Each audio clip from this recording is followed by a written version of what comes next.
बिस्मिल्लाहिर्रहमानिर्रहीम। आज का टॉपिक है हॉलोनॉमिक नॉन हॉलोनॉमिक सिस्टम। पहले इनमें डिफरेंस बताऊंगा, फिर आगे हम लैग्रांज इक्वेशन को नॉन हॉलोनॉमिक सिस्टम में ड्राइव भी करेंगे। उससे पहले एक मेथड ऑफ लैग्रांजियन मल्टीपल भी पढ़ेंगे। सही है। अब जो हॉलोनॉमिक सिस्टम होता है ना, हॉलोनॉमिक सिस्टम, इसको पहले डिफाइन करते हैं। हॉलोनॉमिक सिस्टम में नंबर ऑफ वेरिएबल्स इक्वल होते हैं नंबर ऑफ इक्वेशंस के, number of equations. For example कैसे, जैसे x plus y equals to 1, 2x plus 3y is equals to 3। ये इक्वेशन है हॉलोनॉमिक सिस्टम में। इसमें दो वेरिएबल है x और y, दोनों ही इक्वेशन है, राइट। ये हो गया हॉलोनॉमिक सिस्टम। ये इक्वेशन डिफाइन करती है हॉलोनॉमिक सिस्टम को। अब जो होता है ना non holonomic system, non holonomic system, इसमें जो नंबर ऑफ इक्वेशंस होती है ना, नंबर ऑफ इक्वेशन, ये लेस होती है नंबर ऑफ वेरिएबल से, लेस होता है नंबर ऑफ वेरिएबल से। फॉर एग्जांपल जैसे मैं इक्वेशन लूँगा x plus y plus z is equals to 1 कर लें या 2 कर लें, जैसे x plus 3y plus 5z is equals to 9। ये इक्वेशन नॉन हॉलोनॉमिक सिस्टम को डिफाइन करिए। ये हॉलोनॉमिक सिस्टम को डिफाइन करिए, ये नॉन हॉलोनॉमिक सिस्टम को डिफाइन करिए। अब हमारा एक्चुअल में टारगेट है कि हमने जो मसलन पढ़ना है ना, वो लैग्रांज इक्वेशन को ड्राइव करना है नॉन हॉलोनॉमिक सिस्टम में। अब तक करते रहे ना, हॉलोनॉमिक सिस्टम में हमने किया है, सही है। अब नॉन हॉलोनॉमिक सिस्टम में ड्राइव करने से पहले मैं एक मेथड पढ़ाऊंगा जिसको कहते हैं मेथड ऑफ लैग्रेंजियस मल्टीपल। इसको मैं राइट कर देता हूँ, मेथड ऑफ लैग्रेंजियस मल्टीप्लायर, लैग्रेंजियस मल्टीप्लायर का मेथड, सही है। ये नॉन हॉलोनॉमिक सिस्टम के लिए होता है। इन non holonomic system, non holonomic system, non holonomic system में नंबर ऑफ इक्वेशंस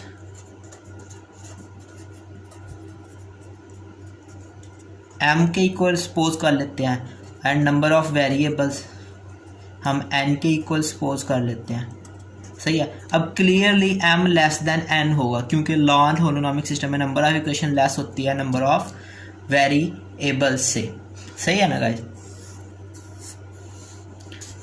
इस मेथड, अब एक फंक्शन ले लिया एफ एल से, उसे कह दिया वो generalize coordinates q1 q2 qn और t पे डिपेंड कर रहा है, सही है। ये एक फंक्शन ले लिया हमने, q1 q2 qn और t पे डिपेंड कर रहा है, उसको इक्वल टू 0 रख लिया, सही है गाइस। यानी कि वेरिएबल्स भी हम ही दे। अब फॉर ये कब कर रहे हैं, जब ये t पे डिपेंड कर रहा है। For depended upon t, dependent, ये लिख रहा है depended upon time, right guys. अब इसका आप डिफरेंशियल ले लें। अगर फॉर एग्जांपल 0 के बजाय यहाँ कांस्टेंट लिखा, जब आप डिफरेंशियल दोनों तरफ डेल्टा अप्लाई करोगे, चेंज इन डेल्टा 0 होता है, तो दैट्स वाई, यानी कि delta f l is equals to q, delta f q1 qn and t।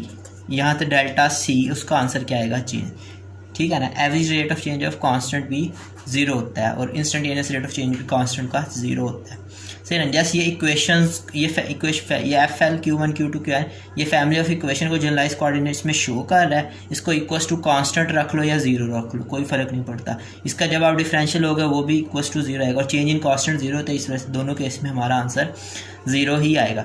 अब डेल्टा एफ एल इसको कैलकुलेट कर लेंगे, partial F L over partial q1 delta q1 plus up to so on partial F L over partial qn delta qn plus partial F L over partial t delta t is equals to 0। अब इन यहाँ से यहाँ तक इसको combine करके लिख लो, partial F L over partial qj delta qj plus partial F L over partial t delta t is equals to 0, सही है गाइस। अब ये जो टर्म है ना पार्शियल एफ एल, इसको मैं खुद से पुट कर रहा हूँ, put partial F L over partial Q J, इसको पुट कर दिया ए एल जे के इक्वल, और partial F L over partial T को मैंने पुट कर दिया ए एल टी के इक्वल, जस्ट एक नाम दे दिया इसको, सही है। अब नेक्स्ट, अब ये वैल्यू मैं इसमें इंसर्ट कर दो, ये आएगा a l j delta q j plus a l t delta t is equals to 0। इस इक्वेशन नंबर 1 कह दो, राइट।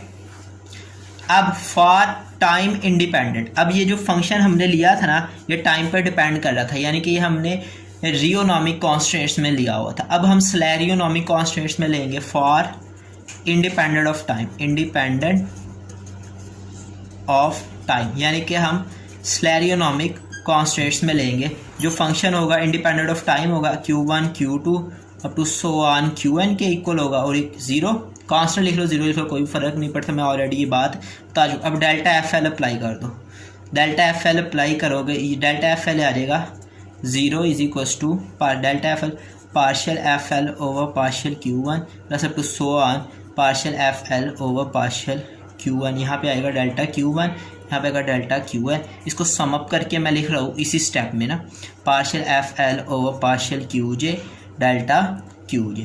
अब वही वाली वैल्यू, अब बेशक आप इसका इंडेक्स चेंज कर सकते हैं Q के, अब ये बन जाएगा, इसमें आप इस वैल्यू को ए एल के पुट कर दो, ए एल के डेल्टा Q के, राइट। डमी इंडेक्स कैन भी चेंज, टेंसर एनालिसिस का रिजल्ट है कि जो इंडेक्स 2 दफ़ा है ना उसको हम चेंज कर सकते हैं, लेकिन फ्री इंडेक्स जो इंडेक्स 1 दफ़ा आता है ना उसको हम चेंज नहीं कर सकते। ये से इक्वेशन नंबर 2 कह दो। अब आपने नेक्स्ट जो काम करना है कि 1 plus lambda 2, 1 plus equation 1 plus second equation को लैम्डा से मल्टीप्लाई कर देना। लेकिन ये बात याद रखें, जो मैंने ये फैक्टर सर्कल किया ना, ये ए एल के इक्वल है, जैसे यहाँ पे मैंने इसको ए एल जे के इक्वल रखा था इंडेक्सिंग नोटेशन को देखते हुए। अब 1 प्लस लैम्डा 2 कर देंगे, ये आ जाएगा हमारे पास ए एल के डेल्टा क्यू के plus a l t delta T, ये 1 equation plus lambda into A L के डेल्टा क्यू के इज इक्वल टू 0। दोनों तरफ 0 है, इसकी साइड में भी 0, इसकी साइड में भी, दोनों को सम अप किया है तो हमारा ये आंसर आ गया। This is called method of Lagrange multiplier, ठीक है। ये हमने नॉन होलोनॉमिक कॉन्स्टेंट्स में ये इसको ड्राइव कर लिया, ये आगे हमने अब यूज़ करना है to drive the equation of Lagrange in non holonomic constant. यहाँ पे पहले मैं स्टेटमेंट लिख रहा हूँ, Lagrange equation in non-holonomic constants, non-holonomic constants में लैग्रेंज इक्वेशन क्या होगी, सही है ना गाइस। अब हॉलोनॉमिक कांस्टेंट में लैग्रेंज इक्वेशन को यूज़ करना है, फिर उसके हम ये बनाएंगे नॉन हॉलोनॉमिक कांस्टेंट की लैग्रेंज इक्वेशन को। सो सबसे पहले for holonomic constants Lagrange equation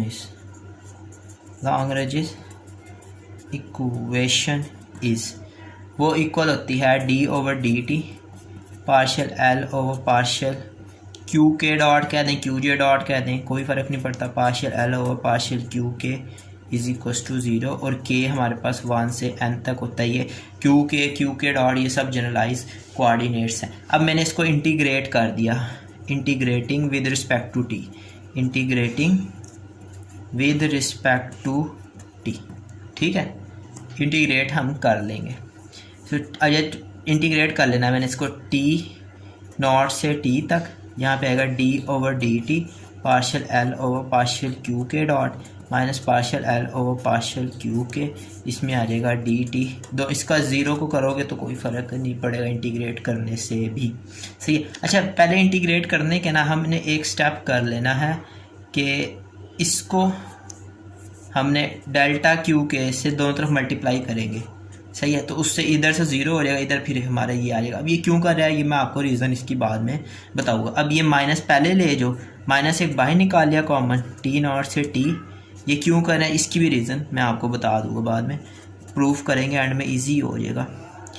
minus D over D T partial l over partial q के डॉट डेल्टा q के d t is equals to 0। सही है गाइस। अब ये जो इक्वेशन है ना ये टाइम डिपेंडेंट है। अब नॉन होलोनॉमिक के लिए ये वाला, ये समझ लो कि ये जो इक्वेशन हमने लिखी है ना ये टाइम डिपेंडेंट पार्ट है जो प्रीवियस मैंने लाग्रांजियन यानी कि मल्टीप्लायर मेथड में निकाला था। अब इंडिपेंडेंट ऑफ टाइम के लिए मैंने एक और निकाला था कि आल्सो एक निकाला था मैंने कि जो जब हमने एफ को इंडिपेंडेंट ऑफ टाइम लिया था तो हमारे पास सोल्यूशन आता है ए एल के डेल्टा क्यू के इज इक्वल्स टू 0। और ये ए एल के हमारे पास क्या था, partial F L over partial Q के इक्वल था, वेयर ए एल के हमारे पास इसके इक्वल था। सही है, इसे इक्वेशन नंबर 1 कह दो, इसको इक्वेशन नंबर 2 कह दो। ये टाइम डिपेंडेंट है, ये टाइम इंडिपेंडेंट है। सही है, तो आप अभी इस इक्वेशन नंबर 2 कह दिया। अब इसको आप इंटीग्रेट कर लो 1 की तरह। इसको मैंने इंटीग्रेट कर दिया टी नॉट से टी के दरमियान ए एल के डेल्टा क्यू के d t is equals to 0। अब इसको इक्वेशन नंबर आप 3 कह दें। ठीक है गाइस। अब ये जो इक्वेशन नंबर 1 है इक्वेशन नंबर 2 पे अब वही rule Lagrange multiple 1 plus lambda L 2। सही guys. So partial L over partial Q K minus D over D T, ये कर लें टी नॉट से T, partial L over partial Q K dot plus lambda L A L K. सही है guys. अब इसमें पहली में से भी डी टी डेल्टा क्यू के कॉमन ले लो, बाई लिख लिया, दूसरी में से भी डी टी डेल्टा क्यू के बाई लिख लिया। अब ये इस तरफ तो कोई फ़र्क नहीं पड़ेगा, 0 ही रहेगा। अब देखो डी टी और डेल्टा क्यू के ये 0 नहीं है, बट इन दोनों ये 0 आ रहा है, तो इसका मतलब ये 0 नहीं है, इंटीग्रल भी 0 नहीं है, तो इसका मतलब ये जो अंदर वाला फैक्टर है ना ये 0 है।